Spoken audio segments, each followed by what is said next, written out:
Interesting audio, too, from the streets of New York City. You're familiar with Don Lemon.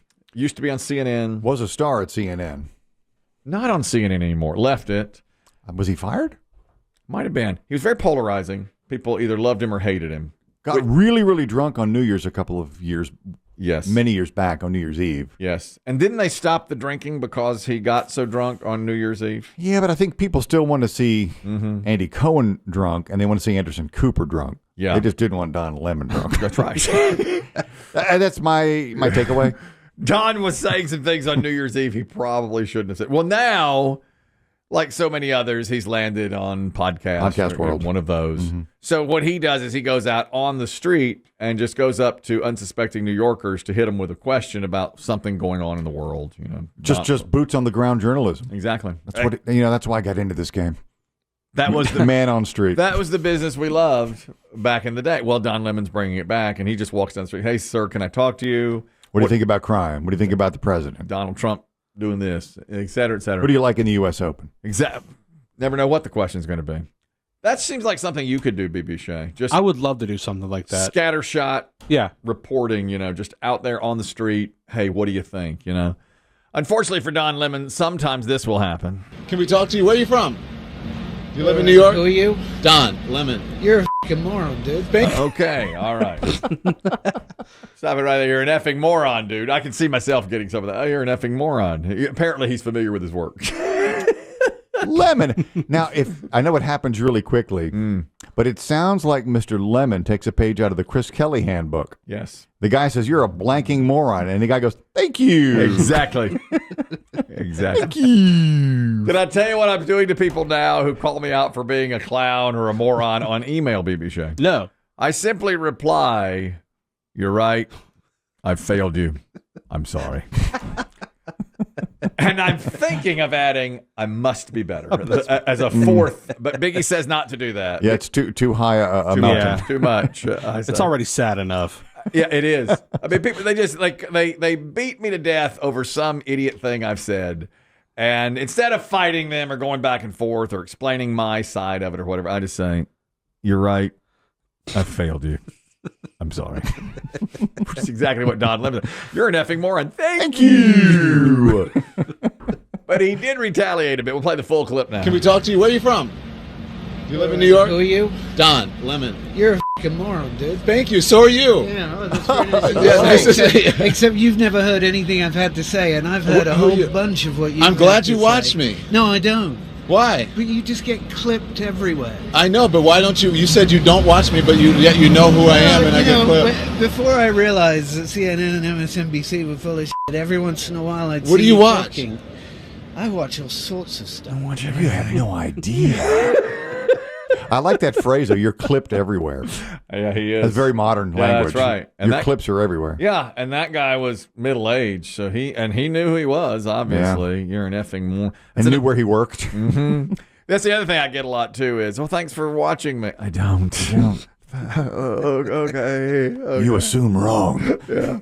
That's another reason I stopped fighting was about 10 days ago, right before the NFL season started, I saw just this quick little blurb that said the most annoying players in the NFL are A, B, and C. You want to guess who they are? I bet you can name the top three. Biggie and Christian both got them. And again, it's the most annoying players in the NFL. Like 10,000 people were surveyed.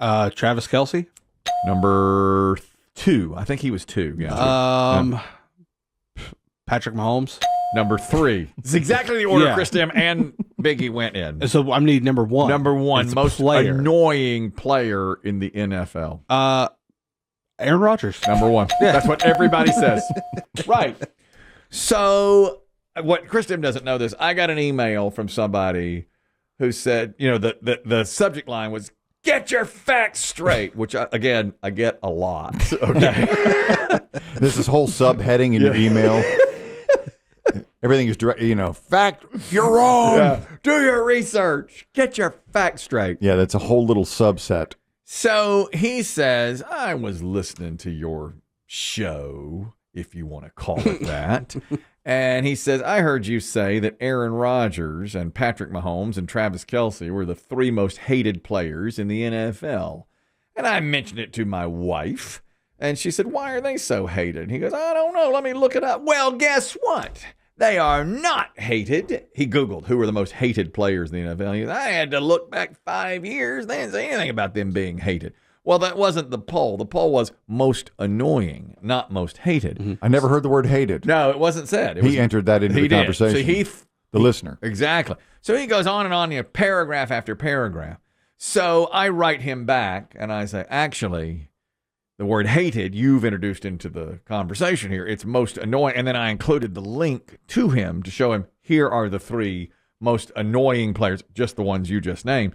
And he wrote me back and said, I don't care. You're a dumbass anyway. So I wrote him back, and I said, you're right. Oh, no. I've let you down. I'm sorry. Oh, you capitulated. That's what even when the fact's on your side. I'm the capitulator. I'll just do that. That would be, if I was a superhero, my origin story would be this. Here's the capitulator. You're right. That's just how I'm going to handle that from now on. Would anybody tell Boss, me? the Joker's holding hostages. He wants $1 million.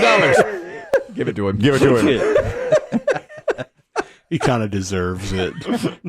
Yeah, he deserves it. Give him what he wants. He wants the capitulator to deliver it. I'll do it. I'll do it. But I have to go to the gym first. Can I do it at 2? Has to be after. I have a noon gym. A thing, then I have to train my dog. Actually, make it 2:30. It's 2:30. A little more wiggle room. I've got to train. I want to shower after the gym. I got to eat my yogurt and peanut butter. No, it must be at 1:30. All right. Yeah, okay. You know what? I'll go to the late class. I capitulate. Big C on my chest. The capitulator is here. That's exactly right. Speaking of football, I don't know if you're familiar with this story. I just saw it yesterday, and Waterworks. Waterworks. Football. Yes, college football. A punter from Nebraska. His name is Archie Wilson. I didn't see this. Apparently it happened before their game. They won their opening game. Nebraska, I don't even know who they played. But Archie Wilson is on scholarship at Nebraska. He's from Australia. And so he's living, of course, now in Nebraska. Australia is breeding punters in the for the United States. Is that right? I didn't know that. Look at the rosters. Look at the college rosters and NFL rosters. How many punters are Australian? Do you think that's intentional, that they see it in Australia? And 100%. Yeah. Because they can play, because they grow up playing rugby and Australian rules football, which has all kinds of kicking. And they have now dedicated clinics to train these kids to learn how to kick and learn the NFL rules. And Australian and get rules. them scholarships. Back in the days when ESPN didn't have anything to put on in the afternoon, they would show Australian rules football. What a game. Glorious. Have you ever seen it? Never saw Oh, my God. Look at some old clips. It is a fascinating game. No idea what the rules even are. And the ball is weird, but they kick it all over the place. And they don't wear pads, and they beat the hell. It's like rugby, but with more kicking. And they just knock the crap out of each other. But this guy... And the referee... The referee was the key. He wore a white blazer and a white, like a Stetson or a not a Stetson. It's more about like a fedora. Fedora. That's right. And he would go, if you make a kick, you could get like a half kick or a full kick, and he'd do one arm beside him if you made a half kick, or two if you made the full kick. It's the best sport. Visually. That's when ESPN was decent, not all woke like it is today. Yeah. All right?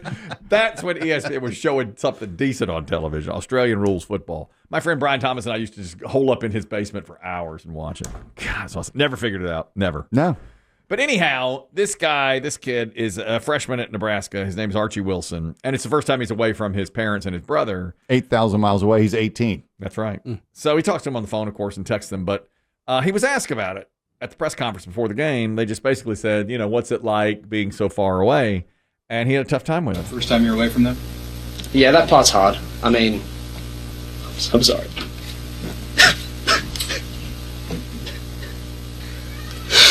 Yeah, I loved it a lot.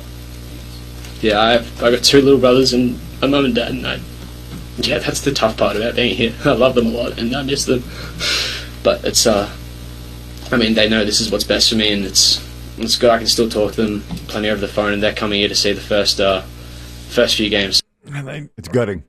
it's. I mean, I just love him. Pure emotion. I love that. You know, he showed his real emotion. There was nothing fake about it. It wasn't for clicks. And he's real. He's like, I'm away from my parents and my younger siblings who I love. And it's like, that is so great, you know. When I went to Appalachian State, it's a similar story. Oh, God. Gosh, I was an hour and a half from home. I just miss him. Just miss him so much. Who's going to do this laundry? Well, I came home every single weekend to see them. I missed them. laundry. I missed them so much. In fact, my father said, "You don't have to come home every weekend. You know, we're enough of seeing you." But the first day of class, we ran around, and probably before class even started, and said, you know, tell us something about your home life, tell us something about yourself. And all the students were like, I'm so glad to be away from my parents. I'm so glad to be away from home. And I broke down just like that young man. I said, no, I love my parents. I wanted to be home. I wanted to go home. I was very homesick. So that I can completely get with.